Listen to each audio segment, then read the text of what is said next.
সংসদ সদস্য ইতিমধ্যে আমাদের মাঝে উপস্থিত হয়েছেন। আপনারা তার নাম জানেন, আলী আজম, মোহাম্মদ আবু বকর। আমাদের এলাকারই সন্তান, আমাদের এলাকার সন্তান। আজকে এমপি নির্বাচিত হওয়ার পরে উনি আসছেন আমাদের এই যে হাটখোলায় একটু পরিদর্শনে।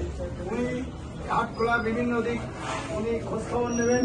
আপনাদের যারা আড়তদার আছেন তারা কি অবস্থায় কিভাবে ব্যবসা করছেন আপনাদের খোঁজখবর এবং সার্বিক খোঁজখবর উনি নেবেন। এখন থেকে আমি আমার এই কথা বলে আমি ভাইকে, আমার মহোদয় এমপি মহোদয়কে তার কথা বলার জন্য অনুরোধ করছি। আলহামদুলিল্লাহ রাব্বিল আলামিন ওয়াসসালাতু ওয়াসসালামু আলা সাইয়্যিদিল মুরসালিন ওয়া আলা আলিহি ওয়া সাহবিহি আজমাইন। আম্মা বা'দ। সম্মানিত ব্যবসায়ী, বিভিন্ন পর্যায়ের ব্যক্তিগণ, আসসালামু আলাইকুম ওয়া রাহমাতুল্লাহ। আশা করি আপনারা ভালো আছেন। আল্লাহ পাকের মেহরবানিতে আমিও ভালো আছি আপনাদের দোয়ায়। আপনাদের হাট আমি পরিদর্শন দেখতে আসলাম। হাটের তো আসি, বাজার ঘাট করি, হাটের বাজার খেয়েই বড়। হাটের কথা আমরা শুনি অনেক, এখন পর্যন্ত সরকারিভাবে বা সমাজ থেকে যে ইজারা আদায়ের যে ছাড় তা নাই, তাই তো? এটাই সবচেয়ে বড় আনন্দ। এরপরে ইচ্ছা মতো যেখান থেকে যা ইচ্ছা তাই মানুষ সাদা তোলে, ওই যে আপনাদের বস্তাপতি টাকা আদায় করে, আরো কি মেলা আছে আপনি জানেন না, আপনারা জানেন। এই সবকিছু এরকম বলগাহীন ভাবে চলছে দেওয়া যায়।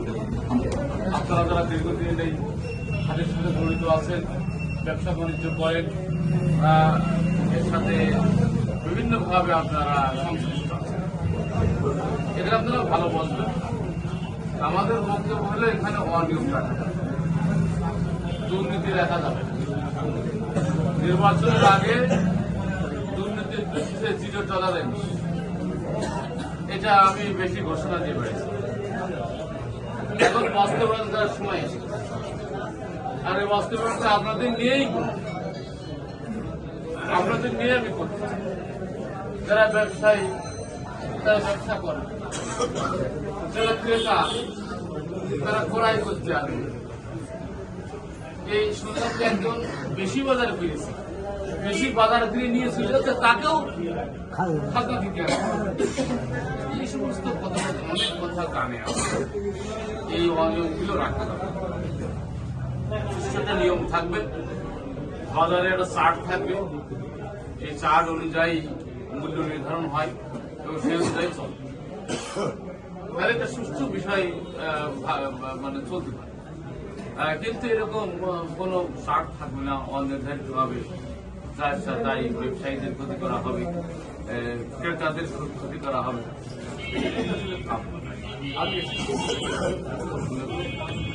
আমি এখন দেখতে চাই, আহ্বান জানাই প্রথম যে চাঁদাবাজ মুক্ত অবস্থায়, একেবারে দুর্নীতি মুক্ত অবস্থায় সুন্দর সুষ্ঠুভাবে হাটটা পরিচালনা করতে হবে। এ ব্যাপারে আপনাদের সার্বিক সহযোগিতা চাই। এবার আহ্বান রেখেই আমার কথা আমি শেষ করছি। আসলে এমপি সাহেব উপস্থিত আছে। আমাদের বাজারে আওয়ামী সরকারের সময় এই দুর্নীতিটা শুরু হয়েছে এই 15 বছর।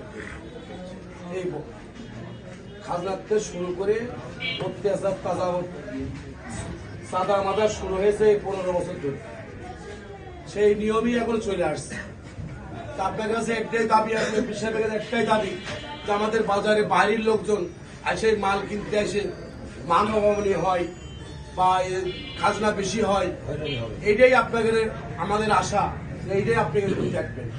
এই বাজারে এই নির্যাতন হয়ে যায় আওয়ামী লীগের সময়। একটা লোক র্যাবকে ধরে নিয়ে যাওয়ার পরেও ব্যক্তি যায়নি, তো সারা নিয়ে যাচ্ছে যান।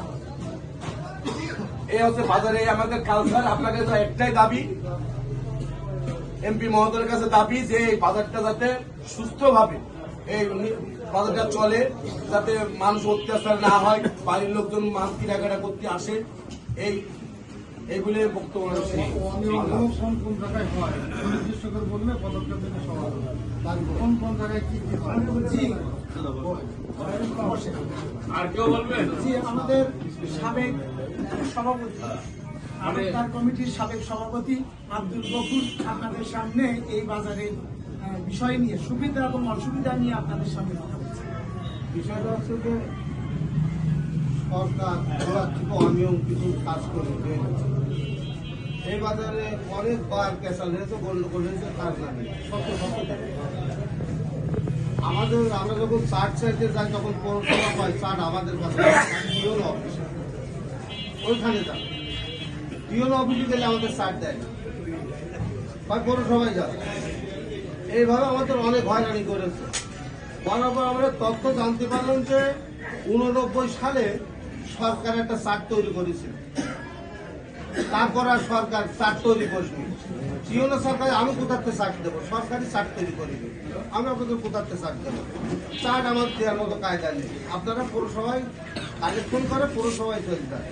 এই নিয়ে একটা বড় ক্যাসাল হয় বাজারে, সেইটাই ভোটার কার্ডের গ্রামের হাট বাজার তাকে পৌরসভার চেয়ারম্যান ছিল মোটা, ওনারই গ্রামের লোকজন হাট মিলেছিল। এই যে হাটটা ক্যাসাল সিস্টেম ওরা জোর কিন্তু যখন খাজনা আদায় করতে এসেছে, এই খাজনা জুলুমটা আমাদের দীর্ঘদিন ধরে আরো 18 বছর 15 বছর আগের থেকে আমাদের এটাকে ফাইসলা করে দিন আসবে, এই আমাদের কষ্ট। তারপরে মশা সাহেব কিছু ব্যবসায়ীদের যারা এখানে কাঁচামালের ব্যবসা ছিল, গিদুন বাবু মাছ ব্যবসা, হাটের মিয়া, তারপরে হাটের মিয়ার সাথে আরো দুই ভদ্রলোক ছিল এখানে আমাদের বাজারে তখন কাঁচামাল ব্যবসায়ী আসর নামে একজন ব্যবসায়ী ছিল। এইভাবে পেলা লোকজন ধরে বছর নিয়ে বসলো, বছর পরে বছর চেয়ারম্যান বললো যে ষাট সরকার চায় না, আমি কোথাও কিনে দেবো, আমার তো দেওয়ার কাজ না। হাট বাজার ডাক হবে আর ধরেন 1 মাস পরে, আমরা ডাকের আগেই গেছি। যাওয়ার পরে তখন বললো যে আপনারা সোমবারের দিন আসেন, আমি আইন টাইন বুঝিনি। বছর চেয়ারম্যান বললো যে আমি আইন টাইন বুঝিনি, আমি একটা ফায়সালা করে দেবো। আসলে রূপান একটু বুঝে রাখো, আমি একটা আইন আমার পৌরসভার জন্য তৈরি করে দেবো। তখন আমাদের যারা মুরব্বী ছিল, হাতের মিয়াটা, গিরিন বাবু টবু, এখানকার বাজার ব্যবসায়ী যারা মুরব্বী ছিল, আর আমরা তাকে সাথে পিছনে আছি। মশা তখন আমাদের সবাই ডেকে বললে আমি ব্যক্তিগত ভাবে আমি কোনো আইন টাইন বুঝি না, তোমরা কত করে খাজনা দিবা, আর এরা কত করে কেড়ে নেবে, এই যে একটা আলোচনায় আসো। তারপর আমি তো সরকারি দামি এখান থেকে চাট বানায় আনতে পারবো না। তখন ওইটা আমি মশা সাহেব আমাদের খাজনা রেট করে দিয়েছিল 6 টাকা প্রতি মন, প্রতি 40 কেজি 6 টাকা করে। কেমন হয়ে যায় হয়ে গেলে আমরা যারা ব্যবসা করি, আমরা তো সাধারণ মানুষ, দুর্বল মানুষ, ওইটা হাওয়া করে নিয়ে লাস্টে গিয়ে সবাই মিলে বললাম যে ঠিক আছে আপনি 8 আনা বাড়াই নেন, তাই না আমাকে 1 টাকা বাড়াই নেন, তাহলে 6 টাকার থেকে 8 টাকা হয়ে গেল। এবারে আদায় করা শুরু করলো 10 টাকা 12 টাকা করে। এই হাটের মধ্যে আজ যখন মাস কাটিক চলে যায়, খাজনা যখন নেওয়া শুরু করে তখন আর আমাদের কথা বলে না, ওটা ওখার মতো তখন নিজের দ্বারা আলাদা হয়ে যায়, আমরা আলাদা হয়ে যাই, আমাদের আর ডাকুন, আমাদের কোনো বার্তাও থাকে না। এই আমাদের হাটের নিয়ম ও পরিস্থিতিটা। আমরা এইভাবে করতে করতে আলুর বস্তা ধরে 60 কেজি ওজন, 65-60 কেজি এখন করে ওজন। যখন 2.5 মনে বস্তা ছিল, 100 কেজির বস্তা ছিল, তখন খাজনা ছিল 10 টাকা। এখন ধরেন 60 কেজির বস্তা হয়ে গেছে, সরকার তো সারা বাংলাদেশে 60 কেজি করে দিয়েছে কাঁচামাল। এখন ধরেন 20 টাকা, 60 কেজি দাম 20 টাকা। এখন আমরা এই জুলুমে এই অন্যায় আছি। আর এখানকার খাজনা সিস্টেম হচ্ছে, আমরা আড়তদার যারা মাল বিক্রি করি, আমাদের কাছটা প্রতি মনে 2 টাকা করে খাজনা নেয়। লোকপান গেছিল 60 মন, 120 টাকা দাও। আমি গেছিলাম 200 মন, 400 টাকা দাও। এ হলো আমাদের খাজনা, আড়তদারদের খাজনা। আর যারা বাইরে চলে যায় তাদের মনোক্তি, কারোর কাছে 18 নিল, কারোর কাছে 15 নিল, কারোর কাছে 20 নিল, যে যার কাছে যেরকম পারে তার কাছে সেরকম। এর আমাদের খাজনা নিয়েও আপনি এসেছেন, আমাদের খুব জোর দাবি যে আমরা খাজনা হাতে রেহাই চাচ্ছি। একটা রেট হবে, চার্ট হবে, নিয়ম হবে, সে নিয়মিত তারা যারা তারা আসবে তারা সেভাবে খাজনা আদায় করবে, কিন্তু এখানে কোনো তার কোনো নিয়ম নেই। আমরা অনিয়মের ভিতরে আছি। আমার কথা বলে সভাপতি বলার আগে আমি একটু বলি সমস্যাটা কি। আমি এই বাজারের একজন আড়তদার। আমি যখন এই সরকার পরিবর্তন হয়নি তখন কুমড়ো যদি বিক্রি করি আমার কাছে যে সেল দিয়ে নিয়ে চলে যায় তাকে আমরা খাজনা দিতাম একটা বস্তায় 10 টাকা। এই 10 টাকা দেওয়ার পরে এই সরকার যখন পরিবর্তন হয়ে গেল, নতুন যারা আদায় করতে আসলো তারা একবারে এক বস্তায় 20 টাকা দিত। এখন এটা বহুত রিকোয়েস্ট করার পরেও কোনো এইটা আর করলো না। হঠাৎ করে এই 10 টাকার থেকে 20 টাকা হয়ে গেল। এরপরে আলুর বস্তায় ঠিক তাই ছিল, আগে ছিল 10 টাকা, হুট করে একবারে 20 টাকা হয়ে গেল। আর 10 টাকা যখন ছিল তখন 2.5 মণ বস্তা, এখন 20 টাকা হচ্ছে 60 কেজির বস্তা। এই হলো আমাদের বিশেষ অসুবিধা। এরপরে আমরা এই বিষয় নিয়ে আমরা পৌরসভাতে কিছুদিন আগে সভাপতির সাথে নিয়ে আমরা বলছিলাম যে আমাদের একটা খালি চার্টের ব্যবস্থা করে দেন। এখন আমরা শুনছি যে সেই চার্ট তৈরি হচ্ছে।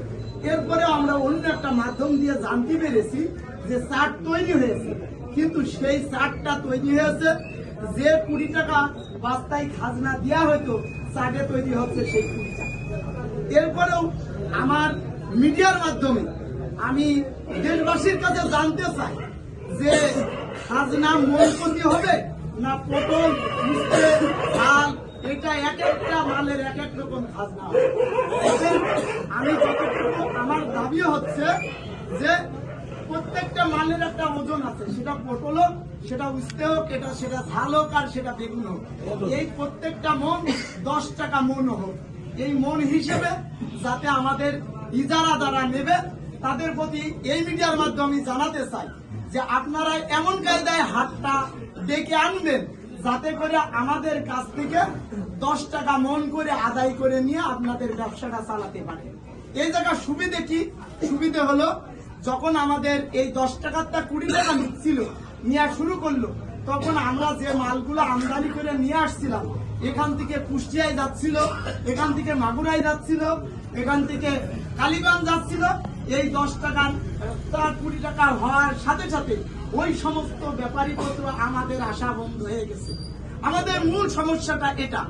আমি আড়তদার হিসেবে আশঙ্কা বোধ করছি যদি এইভাবে চলতে থাকে আর ওই সমস্ত খাজনার অত্যাচারে যদি এই বাইরের পার্টিগুলো না আসে। আমি এখন মাল আমদানি করি কিশোরগঞ্জ থেকে এখানে আমদানি করে যখন আমার এই খাজনার অত্যাচারে এই বাইরের লোক না আসবে তখন আমি অটোতেই লসগ্রস্ত হব, ক্ষতিগ্রস্ত হবে এবং পরবর্তীতে আমরা আর মাল আমদানিও করতে পারবো না। আর ওই সমস্ত লোকদের আমরা হাজার যদি আহ্বান করি তাও আসবে না। আমি ছোট্ট একটা উদাহরণ দিতে চাই আপনাদের সামনে। সেটা হলো এখানে আমি ছোটবেলায় দেখছি বিরাট গরুর হাট ছিল। আমি আমার বাপের সাথে সেই গরুর হাটেও আসছি, কিন্তু আপনারা সকলেই জানেন, মিডিয়া জানে, সকলেই জানে আমাদের সেই গরুর হাট আছে? বলেন আপনারা আছে? কেন নেই? শুধুমাত্র এই খাজনার অত্যাচারের কারণ সেই হাটগুলো বিভিন্ন জায়গায় চলে গেছে। কিন্তু আমরা এই সরকার পরিবর্তনের পরে আমরা হাজার চেষ্টা করেছি এই হাটটা ফিরিয়ে আনার জন্য। আমরা অনেক সুবিধা দিতে চাইছি, তারপরেও আমাদের সেই গরুর হাট আর আমরা লাগাতে পারিনি। এই আশঙ্কার কারণে আমি আরো আশঙ্কা বোধ করছি যে অদূর ভবিষ্যতে এইভাবে যদি চলতে থাকে তাহলে আমাদের এই হাটটা গরুর হাটের মতন বিলীন হয়ে যেতে পারে। এই জন্যই আমার মাননীয় এমপি মহোদয়ের সাথে আবেদন যে আমাদের এই হাটে, এই বাজারে বাইরের মাল বেশি আমদানি হোক এবং সেল যখন বেশি হবে তখন খাজনার আদায়ের পরিমাণ বেড়ে যাবে। এই কথা বলেই যে আমাদের দাবি হলো আড়তদারের পক্ষ থেকে যে আমাদের প্রতি মণ 10 টাকা করে নির্ধারণ করে দেওয়া হোক, যাতে করে মানুষ বিভিন্ন রেটে না নিতে পারে। এই আহ্বান রেখে আমার কথা শেষ করছি। আসসালামু আলাইকুম। জি, এ পর্যায়ে আপনাদের সামনে আমাদের বর্তমান সভাপতি আমার নানা লুকমান ভাই, সে এই বাজারের সুবিধা অসুবিধা নিয়ে কথা বলছে। এই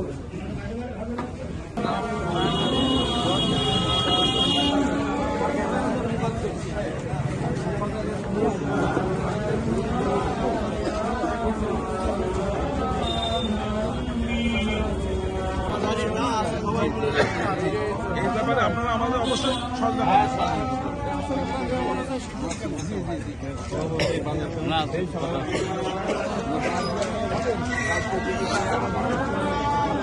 কত দিতে আর এখন কত দাও মানে আগে দিতে কত 15 আর এখন 10 20 মনে 20 টাকা করে নেয় আগে কম বেশি নেয় ঠিক আছে